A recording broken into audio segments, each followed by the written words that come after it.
Today we're going to take this opportunity to get a little bit more in depth on circumference of a circle. We've talked about it a little bit this year. Let's just talk about the parts of a circle here real quick. Here's a circle. That point right there in the middle is called the center. A line that goes from side to side through the center of a circle is called the diameter.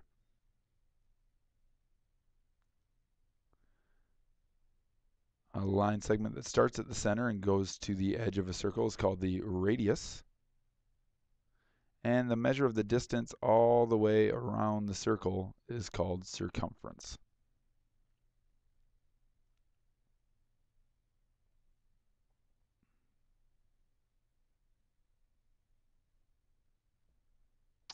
All right, so those words are going to be necessary here in the coming slides. The diameter of a circle on a playground is 12 feet. What's the radius of the circle?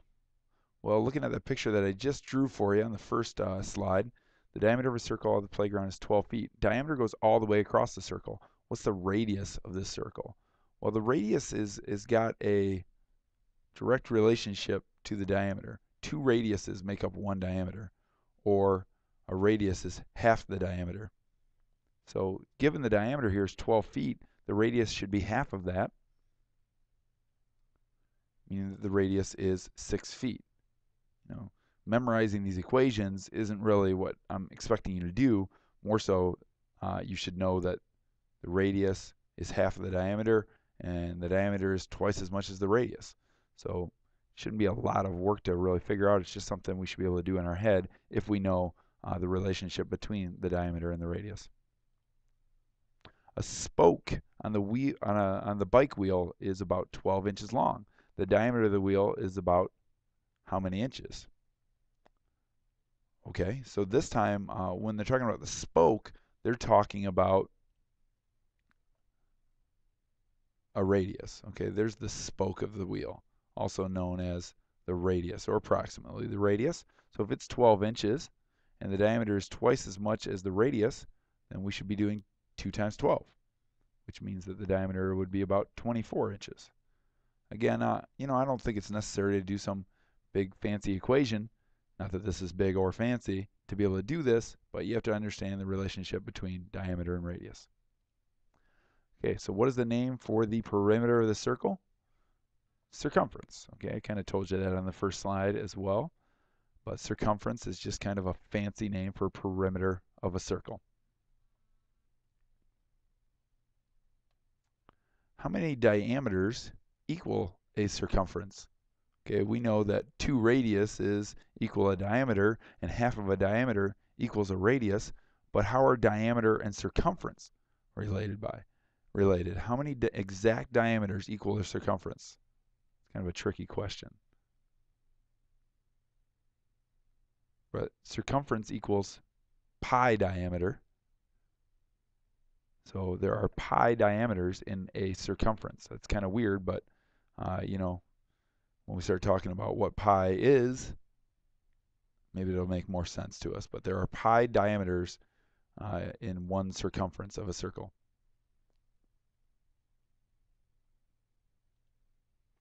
Write 2 formulas for the circumference of a circle. Well, I kind of just did that on the last one. Circumference equals pi times diameter, because there are pi diameters in every circumference. And because we know that diameter is the same as 2 radiuses, we could just change d to 2 radiuses, 2r. Usually you'll see it written like this too, though. Circumference equals 2 pi r. And since multiplication is commutative, that should make sense to us. We can do multiplication in any order, so we just flip it around like that. Usually the coefficient kind of goes out front, this number to the known number. So either one will work. Given the radius or diameter of any circle, we should be able to find the circumference of a circle. And given the circumference of any circle, we should be able to figure out the diameter or radius.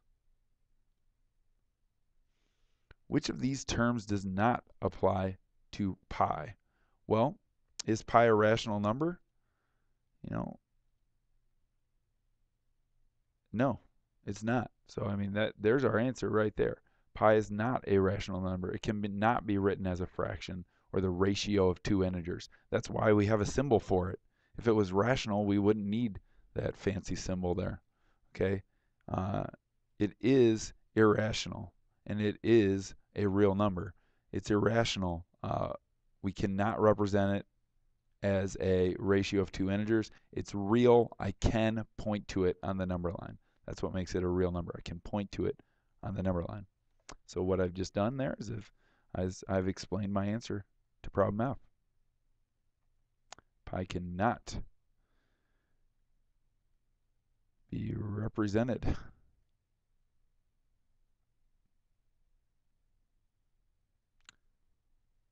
as a ratio of two integers.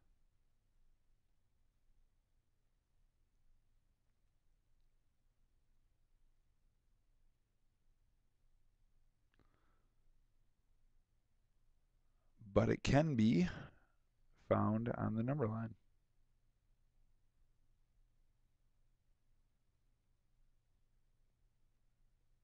So that means it is not rational, but it is real. There are all the irrational numbers are real numbers, and all the rational numbers are obviously real numbers. Write a decimal number and a fraction commonly used as approximations for pi. You probably know this one, 3.14. That isn't not exactly pi, but it is pretty close. And you probably are not as familiar with this one, 22/7. Punch that into a calculator, you'll get about 3.14. So 22/7 is a commonly used approximation as well. Sometimes it's better. What is incorrect about the following equation? Pi equals 3.14. Well, it's just plain not true. Pi is not 3.14. So the equal sign shouldn't be there.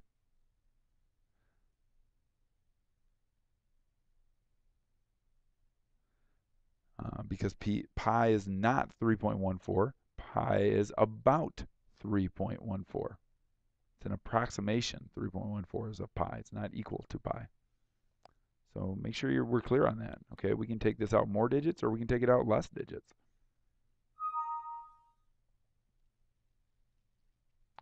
To roughly estimate calculations involving pi or to check if a calculation is reasonable, we can use what number for pi? Well, if we just want to do a real rough check, we can just use 3. Okay, 3 is about 3.14. Okay, obviously the more we round pi, the more inaccurate our calculations of circumference are going to be. But they will give us a rough estimate and let us know that our answer makes sense at all. Okay, last thing today. A bicycle tire with a diameter of 30 inches rolls about how many inches in one turn? Well, circumference is pi times diameter. We are given the diameter, and we know that pi is about 3. So we could say it's about 90 inches. Okay, we could take this even further. We could go 30 times 3.14, and we'd get a little bit better approximation. I'm doing it on my calculator right now. 30 times 3.14 is 94.12. Okay, we could use pi exactly, and I'm going to use my calculator to do that. I'm writing in 30 pi. A lot of you have probably used the pi button on a calculator. It's 94.25. Okay, that's rounded as well, but 90 inches is pretty close. And again, like I said before, the more we round pi, the further our answer will be, but it's about 90 inches. Okay, so that's it on circumference today. We'll see this on our coming problem sets, and I'm here to help you out and answer your questions. Good luck.